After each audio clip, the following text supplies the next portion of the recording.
Okay, so what we actually want to talk about today is how to take the derivative or the integral of a power series. And so there are a couple problem types we're going to deal with. Um, but when you look at a power series, so like if I look at the series, the sum k equals, say, 1 to infinity, we'll just say 1 over 2k x to the k. And then I also want to look at, here in a second, we'll look at the sum k equals 1 to infinity of, say, k plus 1 over k plus 2 times x minus 3 to the k.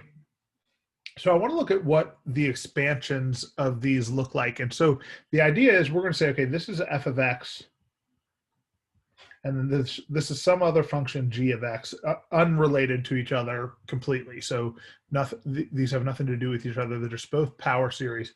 And what we want to talk about is how do we find the derivative and how do we find the antiderivative of each one.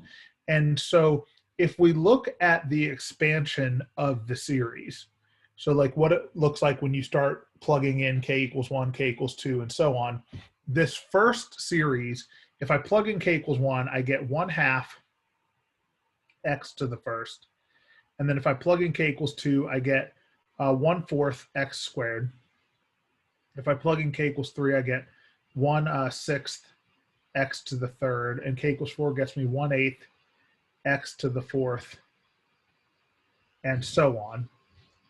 And then down here, I get, if I plug in k equals 1, I get, you know what, let's start this one at k equals 0. It doesn't really matter much, but I want to go ahead and start this one at k equals 0. So if I put this k equals 0 in, I get 1/2 times x minus 3 to the 0, which is just 1/2. And then I get, if I plug in k equals 1, I get 2/3 times x minus 3 to the first. If I plug in k equals 2, I get 3/4 x minus 3 squared. If I plug in k equals 3, I get 4/5 x minus 3 to the fourth or third. And then we'll do one more. K equals 4 gets me 5/4, or I'm sorry, 5/6 x minus 3 to the fourth power, and those keep going. And so if we look at the derivatives of these, so like if I look at f prime of x, we haven't talked about how you would do that with an infinite number of terms. But if you look at this expansion, the expansion is like a polynomial. And so I think when we were first talking about power series on those videos you guys watched, we talked about how power series are very similar to polynomials in that the powers of x have to be these nice positive integer powers, or maybe x to the 0, but 0, 1, 2, 3, 4, 5, and so on. And so it's like a polynomial, but a polynomial has a degree. The degree is the largest power. There is no largest power here, so it's almost like an infinite degree polynomial. But either way, we call it a power series because we're adding up a bunch of power functions. Well, those are the easiest types of functions. Polynomials are the easiest types of functions, usually, to take the derivatives of or to take the integrals of. You just do the derivative of each part and you use the power rule. It turns out that you can also do that for power functions. It's called term by term differentiation, or term by term anti-differentiation, or term by term integration, where we do each term separately. So when I take the derivative of 1/2 x, that's 1/2. If I take the derivative of 1/4 x squared, that's 2/4 x to the first. And obviously we can simplify that, but I'm going to choose not to, so we can kind of just see what's going on. And then if I bring the 3 down, I get 3/6 x squared, and then I get 4/8 x to the third, and so on. And then it's not a big stretch to see that all of those simplify to 1/2. But does everybody see what we're doing there to do the derivative? Any questions so far?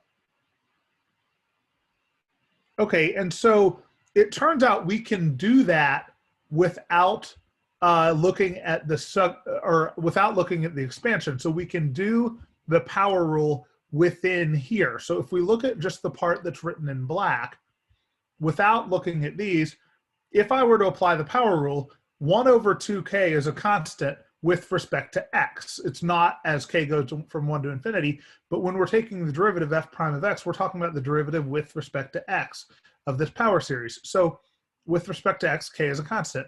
So within each term, that 1 over 2k is a constant. It's like 1/2, 1/4, 1/6. So that sits there when you do the derivative. Well, so when you take the derivative of this, you bring the k down.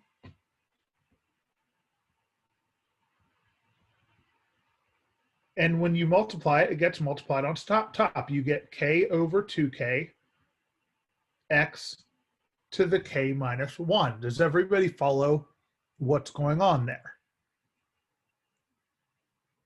Now, again, obviously the k's cancel, so we could simplify this to 1/2, just like we're noticing over here. All of these terms simplify to 1/2, but we can do this just using the power rule. The exponent comes down, you multiply k times this, well, that means k goes on the top, so you get k over 2k, and then you subtract 1 from the power, k minus 1, that's as simple as it gets when you subtract 1 from k.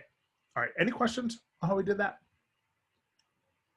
Okay, so I want to do that down here. And I want to do it with the series first, with the sigma notation first. So g prime of x, if we were to do the sigma notation, we bring the k down, and we get k plus 1 times k over k plus 2 times x minus 3 to the k minus 1, because we subtract powers, or we subtract 1 from the power. Does that make sense? So we bring the k down, it gets multiplied by this fraction. That means it goes on the top, and you subtract 1 from the power. You have to technically apply the chain rule, but you multiply by 1 because the derivative of x minus 3 is 1. And so this works. Now let's actually do it term by term and then see why it's the same thing. So if I look at these terms I've got written in blue, the derivative of 1/2 is 0. The derivative of 2/3 times x minus 3 is 2/3, because we could distribute the 2/3 however we want to think about that, but we get 2/3. Here we bring the 2 down, so we get 6/4, which of course reduces. We're just trying to see what's going on here. 6/4 times x minus 3 to the first power, but then times 1 because of the chain rule. We bring the 3 down, and we get 12/5 times x minus 3 squared. And we get 20 over 6 times x minus 3 to the third. And again, those can simplify, but we're just trying to see kind of how this works right now. And so we want to make sure that what we did here matches what we've got over here. So this is the k equals 0 term. This is k equals 1. This is k equals 2, k equals 3, and k equals 4. So if you were to plug in k equals 0 to this, you do get 0 because you get 1 times 0 over 2. That's 0 times x minus 3 to the negative 1. That doesn't matter because it's 0 times that. And so we get 0 for that term. If we plug in 1, we get 2 times 1, so 2, over 1 plus 2, so 3, so 2/3. And then x minus 3 to the 0. Well, x minus 3 to the 0 is 1. And so we get 2/3 there. And again, if we plug in 2, we get 3 times 2, so 6, over 2 plus 2 is 4. X minus 3 to the 2 minus 1 is 1. And so this formula is telling us this. And kind of the point is we were able to do this without doing the expansion, but it's sometimes useful to look at what the expansion is doing. Does everybody follow what's going on here? Any questions? Okay, and on this one, sorry, go ahead. Sorry. How did you get to the formula for g prime of x? So we're doing the power rule. So like if you look at it from here, you treat the k plus 1 over k plus 2 as a constant. And then you've got x minus 3 to the power. So you bring the k down. And so k gets multiplied by this on the top. That's where that's coming from.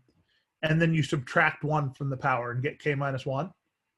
And then the chain rule would say, okay, well, times the derivative of the inside, but the derivative of the inside is 1, so it's times 1. Does that make sense? Yeah, thank you. Okay, yeah, no problem. Other questions so far? Okay, and then one other thing that would be worth noticing is that on this problem, we can, and on a lot of derivatives, we can do something with the indexes. So if we wanted to start this at k equals 1, we can, because the k equals 0 term is zeroed out. Now that did not happen up here because we were already starting at 1, but here that k equals 0 term got zeroed out. So it's possible to do that here.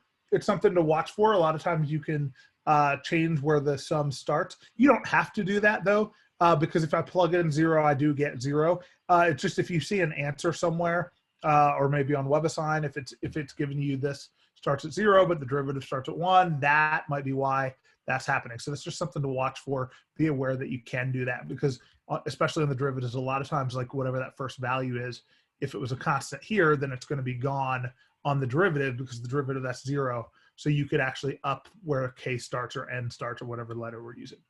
All right, everybody good so far? Okay, so then I want to talk about the integral. We'll do that up here on the first one.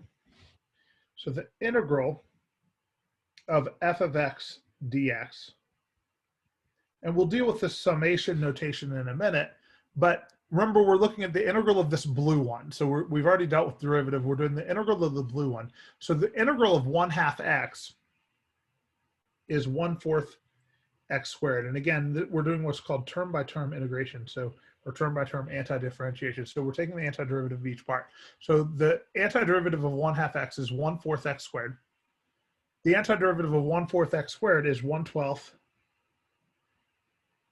x cubed, because remember we're doing like the antiderivative of x squared is 1/3 x to the third, and the antiderivative of x to the third is 1/4 x to the fourth. So we're going to get 1/24 x to the fourth, and then we're going to get 1/40 x to the fifth, and so on. And so that is our antiderivative.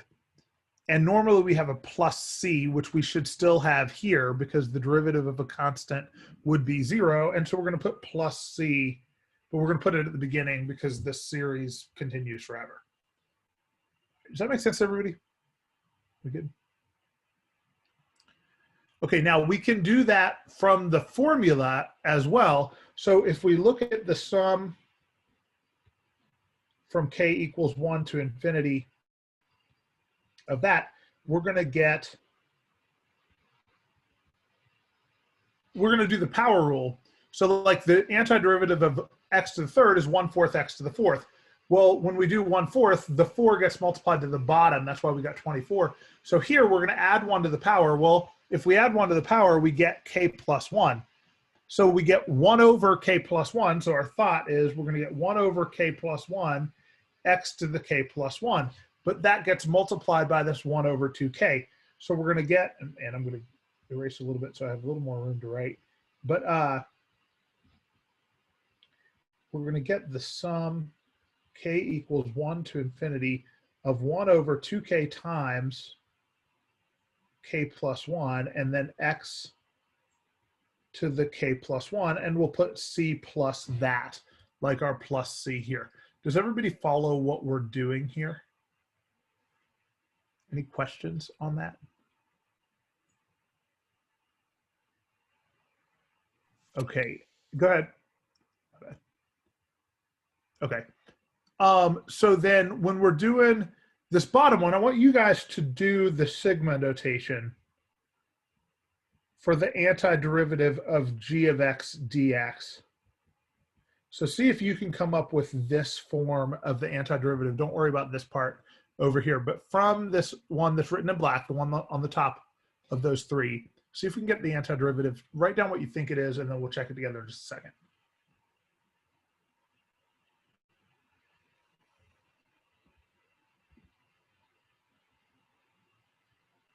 Okay, so when we do this, technically these would be u substitution problems when you're doing this, but u would be x minus 3, and du would just be 1 dx, so we can really ignore the u substitution.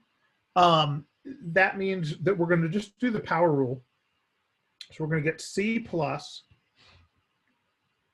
the sum k equals 0 to infinity of k plus 1 over k plus 2 times k plus 1, x minus 3 to the k plus 1. Now, you can simplify that by canceling the k plus 1s. So if you ended up with 1 over k plus 2, that's fine. But this is the first step you get. Does that make sense to everybody? Is that what you guys are getting? Okay.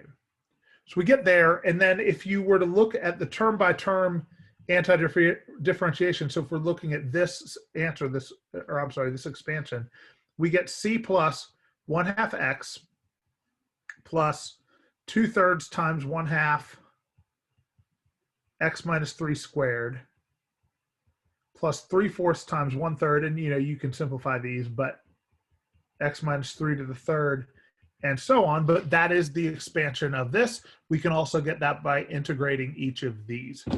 The fact that when we're doing these, the chain rule on the derivative gets us ×1, and u substitution on the antiderivative gets us a du equal to 1 dx. That's why we want the coefficient within the parentheses. So the coefficient of x within parentheses, that's why it needs to be 1, so that the derivative and integral are easy. And so what's going on here, it turns out looks really hard, but is really relatively simple. And it's okay if you're missing something, but please ask if we're not clear on something here, because this is much easier than it looks. So if you're not sure, please ask, and let's make sure it does make sense. But doing the derivative integrals of these are surprisingly straightforward. Any questions so far? Okay, so we want to be able to take the derivative or the antiderivative of a power series, and then we're going to use that in a couple of ways. So one type of problem that we're going to do is we're going to use a power series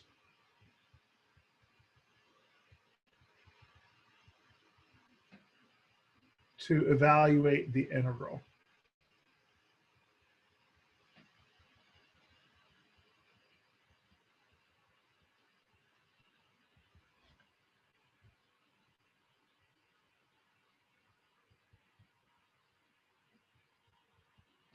So if I have the integral of 1 over 1 plus x to the 9th dx, that's an integral that would be awfully hard using techniques that we've done. It might not be possible to do it using techniques we've done. I'm not sure. We'd have to work on it and see. The first thing you would actually attempt, the first thing that would maybe work is to start with partial fractions and try to factor that. But it's sum of 2/9 powers, and so that's pretty complicated. So that's not a good way to do this problem. And it's possible that we can't do this problem using techniques that we've done. But what we can do is we can get an answer in terms of a power series. And so we're able to rewrite this function as a power series based on what we did yesterday. So if I want to work this problem out, I can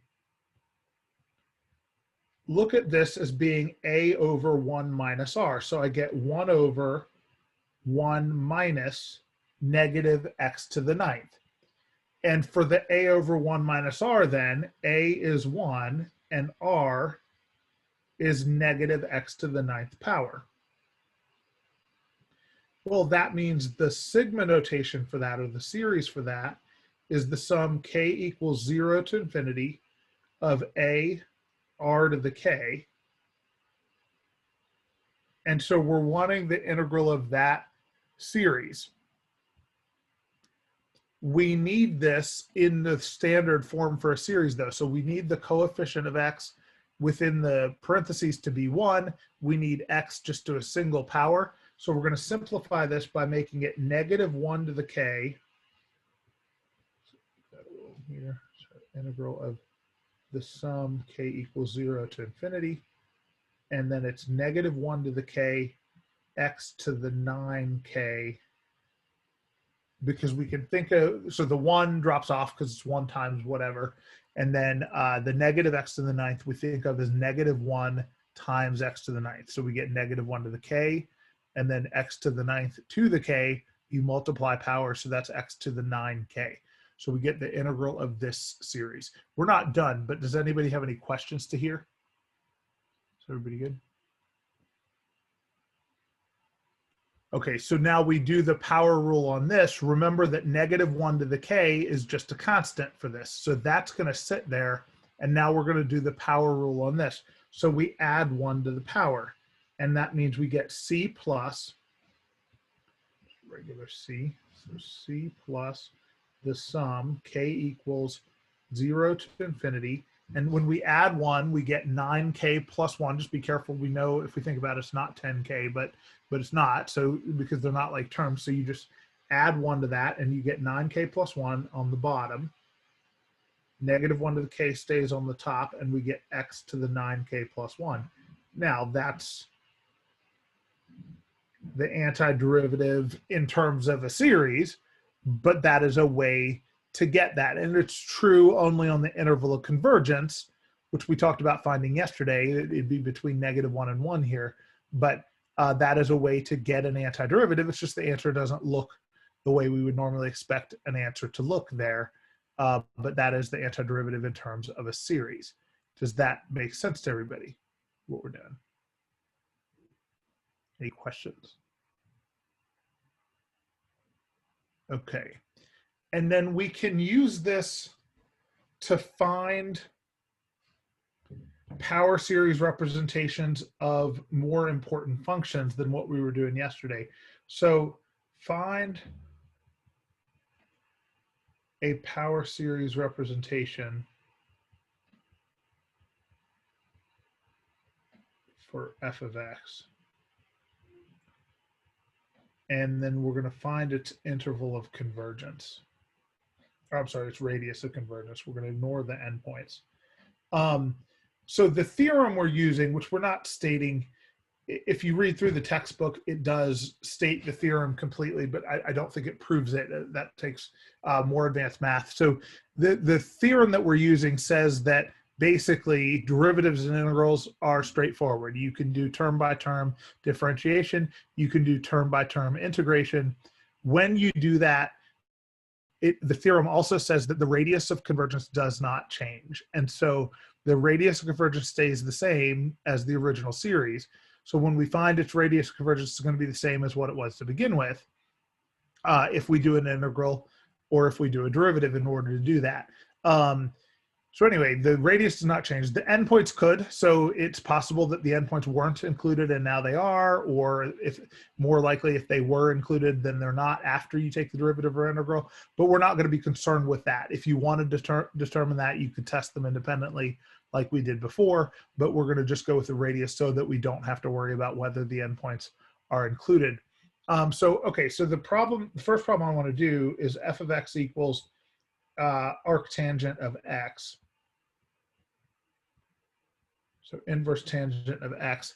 And what we said yesterday is that when we're trying to find power series representations of functions, that you can use what we were doing yesterday if the function looks like, or generally looks like a over 1 minus r. And this one does not look like a over 1 minus r, but its derivative does.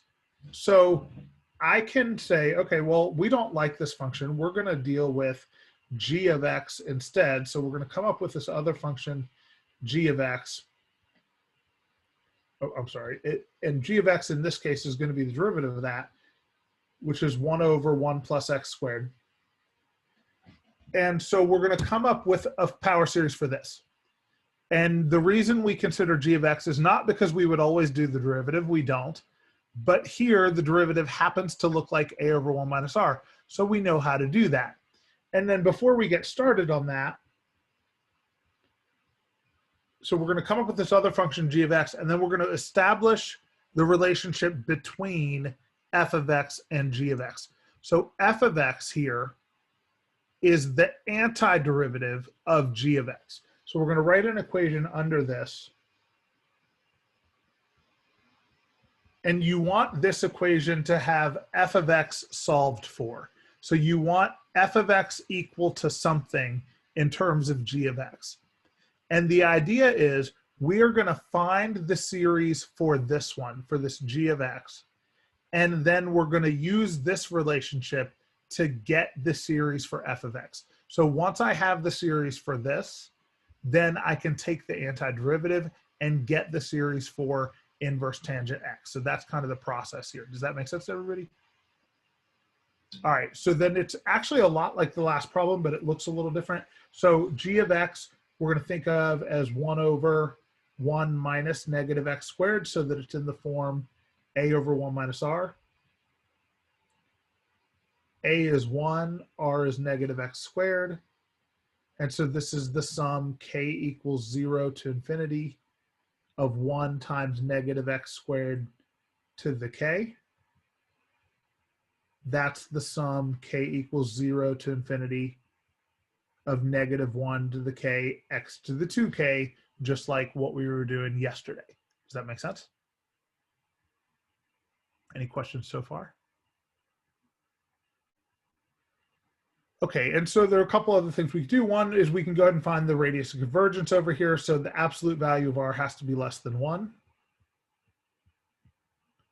That means that x squared is less than 1, which means x is between negative 1 and positive 1. So the radius of convergence of this series is 1, and that's when these two things are equal to each other.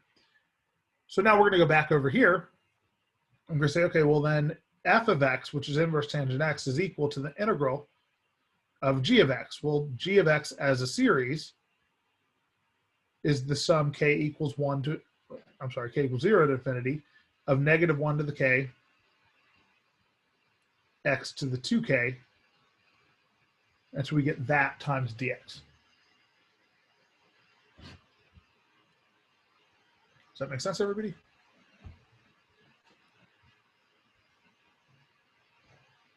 Okay, we do the antiderivative of that. And so we get c plus the sum k equals 0 to infinity, negative 1 to the k over 2k plus 1, because you add 1 to the power, x to the 2k plus 1. Now, we're not quite done, but does everybody follow it to there? Any questions?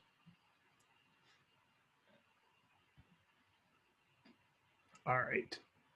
So now, the idea is the inverse tangent of x needs to equal this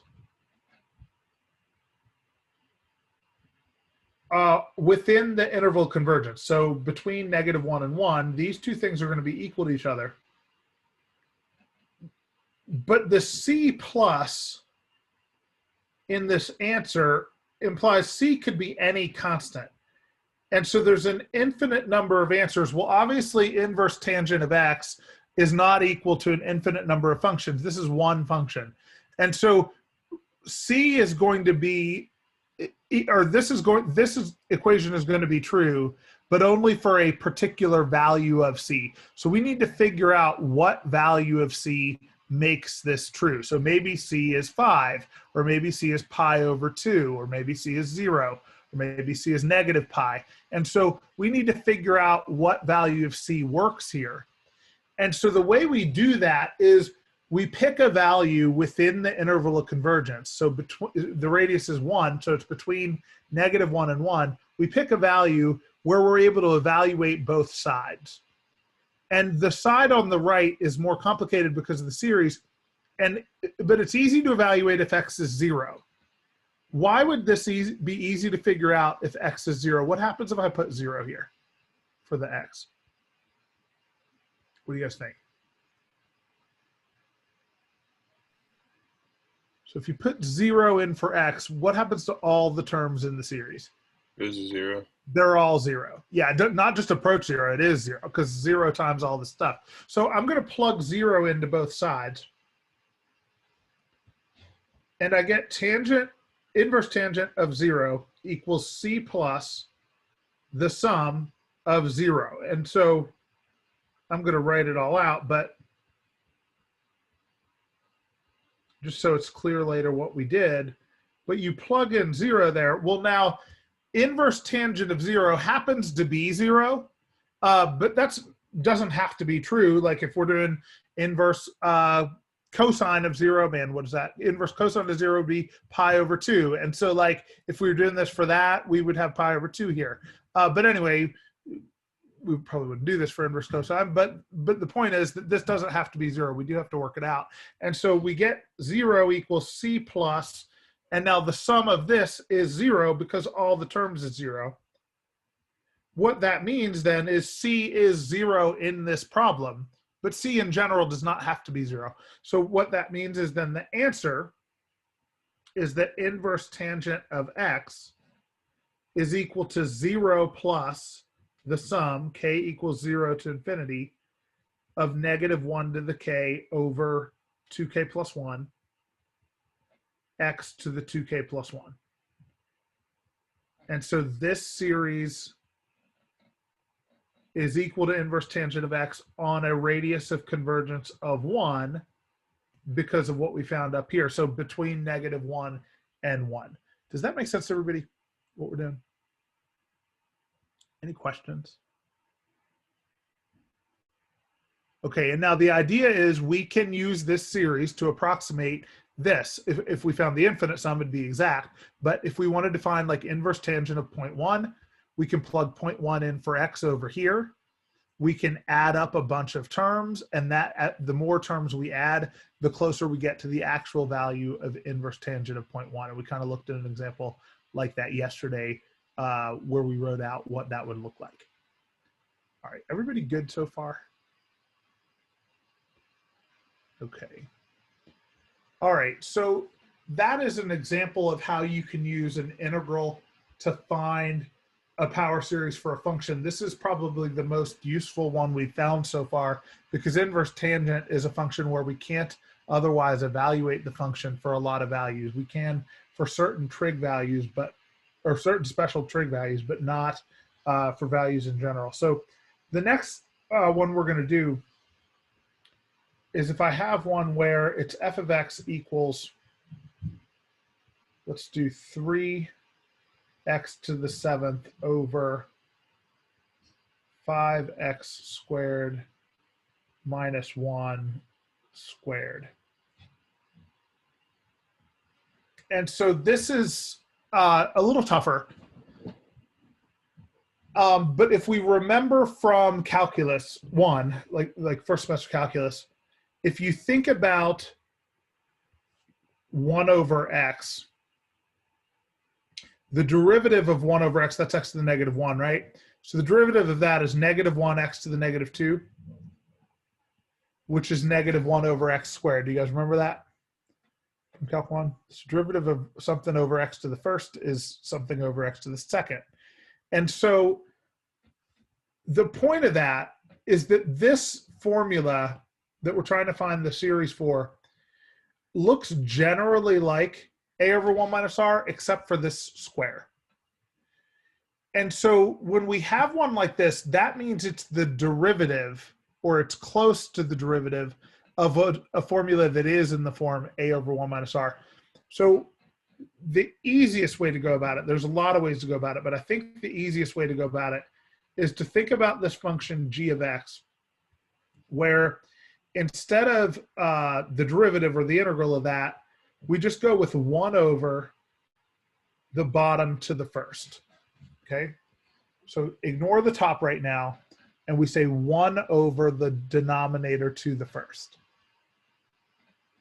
And now the idea is we can get a series for this like we did yesterday, but we need to know how we will use this to get the series for f of x. So there are several things we need to do. The first thing that I would recommend that we do is, like, back up here, we used this equation to find f of x once we had g of x. So we're going to use the same basic process. We get g of x, and then we have this equation where, okay, this told us to take the antiderivative, and that will get us g of x. I would come up with this equation next. On a derivative problem, that's generally more complicated. So this f of x is not the derivative of g, but it's close to the derivative of g. It's related to that. So what I would recommend that we do is we come over to the side and think of g of x as 5x squared minus 1 to the negative 1. then g prime of x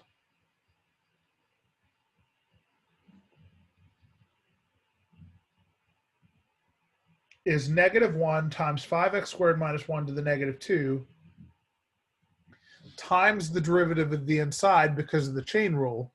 So times 10x, negative 10, I'm sorry, 10x. I don't know why I have negative 10x, but times 10x. And that gets us negative 10x over 5x squared minus 1 squared. Does everybody follow what I'm doing here in the red ink?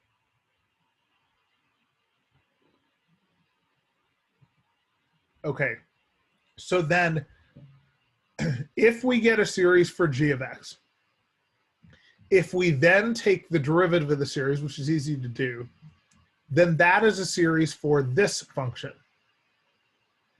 We need to figure out how will we use that function, that series, to get the series for the one that we want. And so what we're going to say is, okay, well, f of x is something times g prime of x. G prime of x is this. The denominator is what we want, but instead of negative 10x, we want 3x to the 7th. So to go from x to x to the 7th, we are going to multiply by x to the 6th, because we'll have the series for this.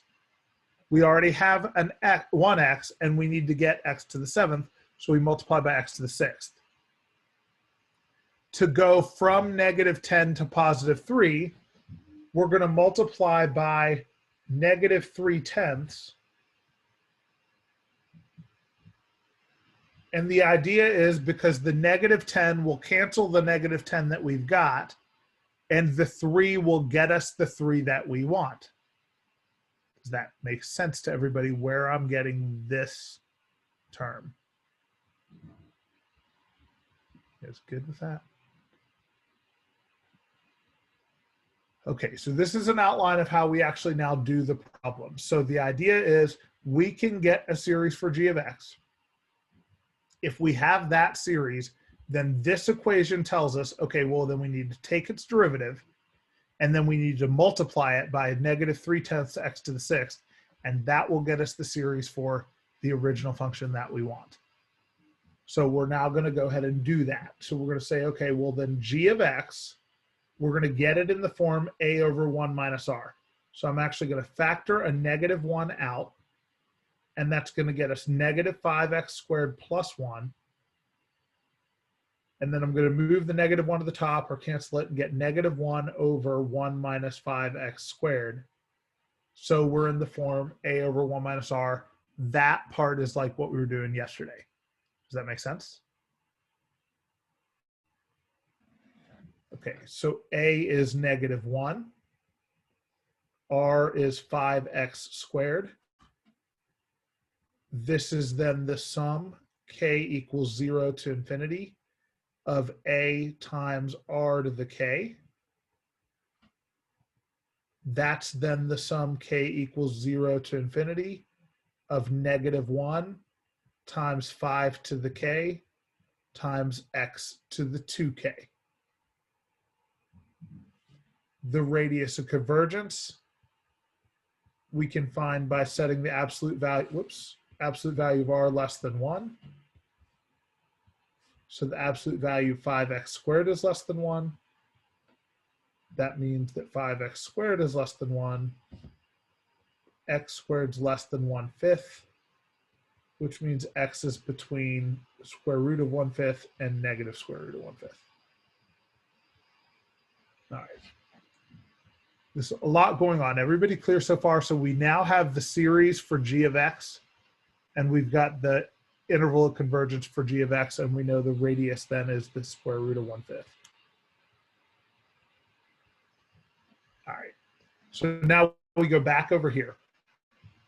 And so f of x is going to equal, the original function that we want is equal to negative 3/10 x to the 6th times the derivative, and we'll just say d dx, of the series, the sum k equals 0 to infinity, negative 1 times 5 to the k times x to the 2k. So now we do the derivative of this. So we bring the 2k down. That gets multiplied in front of the k. So we get negative 2k times 5 to the k times x to the 2k minus 1 for the series. Does that make sense?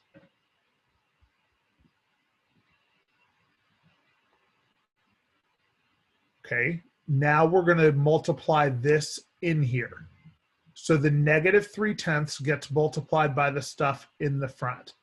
So negative 3 times negative 2k is negative 6k. I'm sorry, positive 6k times 5 to the k over 10.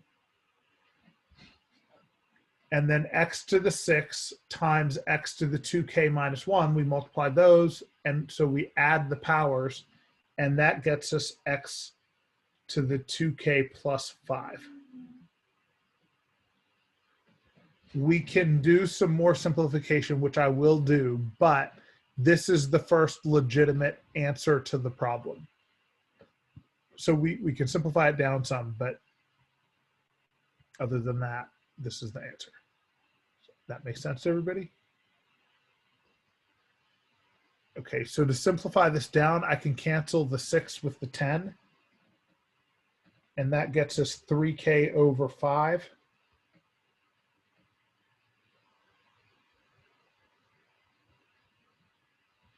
And then because the 5 on the top matches the 5 on the bottom, I can subtract those powers and get the sum k equals 0 to infinity of 3k times 5 to the k minus 1 x to the 2k plus 5. I'm less worried about you guys doing the simplification than being able to pick that answer out or notice what they're doing on WebAssign if they give you that answer instead of the original one there. This one could also start at k equals 1. So this, if you wanted to start at k equals 1, you could. But the idea is if you plug in 0, the whole thing would be zeroed out anyway. So either way is okay. Questions on that problem? Can you go over when you multiplied the negative 3/10 x to the Yeah, for sure. The whole thing? Yeah. So what we're thinking is this part in here is over 1. So the constant part gets multiplied by the constant part here. So the negative 3 goes to the top. And technically it's like this. It's like negative 3 times negative 2k times 5 to the k. And it's just the way you simplify that is you make it 6k. And then the 10 just goes on the bottom and there's nothing to multiply by, or it's just a 1. Does that make sense? Yeah, that's perfect. Okay, cool. And then the x, it again, it's just a string of multiplication, but it's just like if I did x squared times x to the 10th, that'd be x to the 12th. Well, if I have x to the 6 times x to the 2k minus 1, I add those powers. 2k minus 1 plus 6 is 2k plus 5. Yep. And then the rest of it's just simplifying down. All right, good? Yeah, that helped. Thank you. Okay, cool. Yeah, no problem. Other questions, you guys? And like I said, I know this is a lot, and it's probably the trickiest type of problem we're doing with power series. And I actually think once you guys do some of these, this is the trickiest thing to get, is how to determine that relationship. That's what people tend to have the most trouble with. And so if you guys do this with the homework and have more questions on that, you're more than welcome to ask again next week, or like when we come back from Thanksgiving. Like, don't feel bad about asking that over and over, because that will probably happen. It's something that just takes some practice. All right, other questions so far? Okay, so as far as homework, so what I want you guys to do, so you have WebAssign, you have Power Series 1 and Power Series 2. And Power Series 1's a little longer. I think Power Series 2, I think it's only 4 or 5 questions. I know it's only 4 or 5 questions. I just forget which. That one will go pretty quick. That only covers through what we did yesterday. It does not include what we're going to do, what we did today. As of right now, we're not going to have a WebAssign on what we did today, but there's a worksheet, so I want to show you that real quick. If you go into the shared drive, so on the shared Google Drive,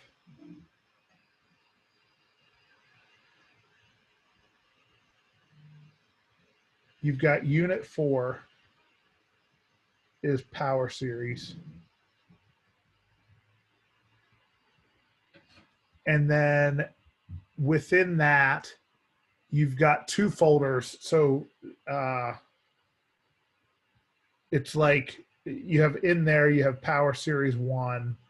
So folder 1. And that is almost identical.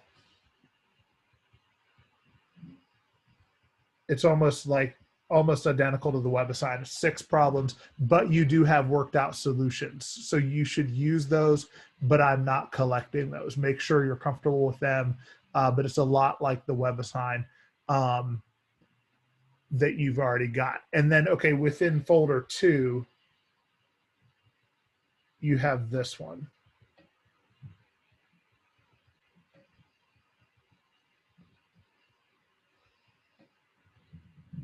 And so this is the one I want to show you.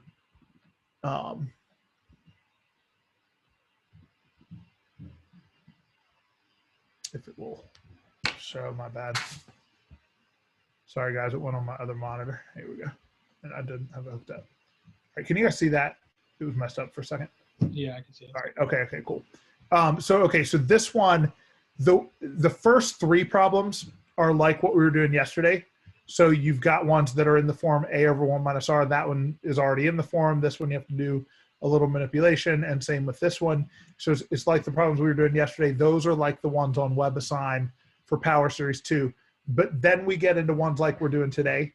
This requires a derivative like that last problem we did because the bottom's squared. This one also requires a derivative because the bottom's squared. It's like the last problem we did. This is another derivative, so there's 3 of those. So 4, 5, and 6 involve derivatives like the second example or the last example today. And then, okay, inverse tangent 7x is a lot like inverse tangent x. There's a slight variation on that.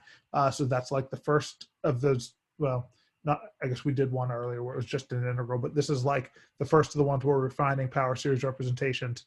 And then the log ones, these are ones where you have to use integrals as well. So they're like the inverse tangent problems where this is the integral of something that's in the form A over 1 minus R.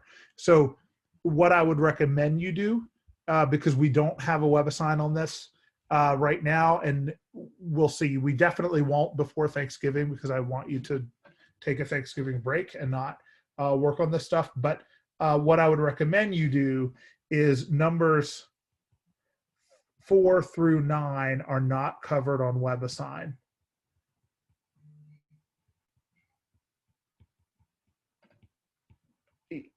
So this is like 1 to 3 on the handout.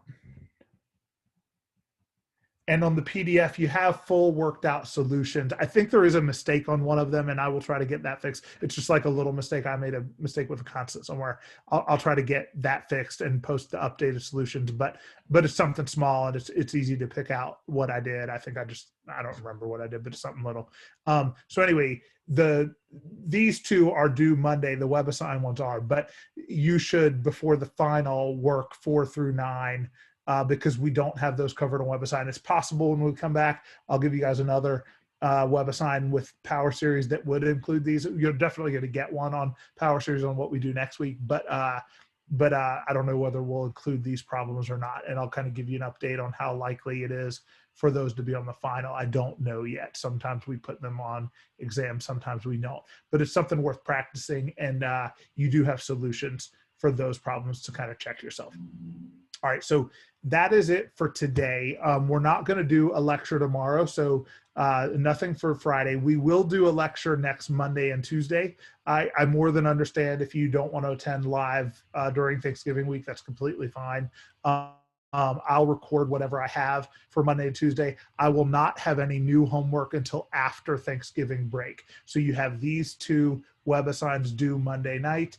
If you would like to take the whole week off next week, I'm okay with that, but you will need to catch up with the 2 videos from next week when you get back from Thanksgiving. If you want to come Monday, Tuesday, that's completely fine. I will be here. We'll record the lectures live, and then I'll post them to YouTube, and I'll let you guys know when we get back. I'll kind of remind you, hey, if you didn't watch those 2 videos, you need to watch them, and we'll get caught up before the final because we've got a week when we get back from Thanksgiving.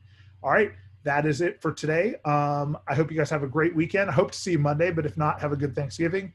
And if you have any last minute questions, stick around. Otherwise, I will see you guys later. Thanks, guys.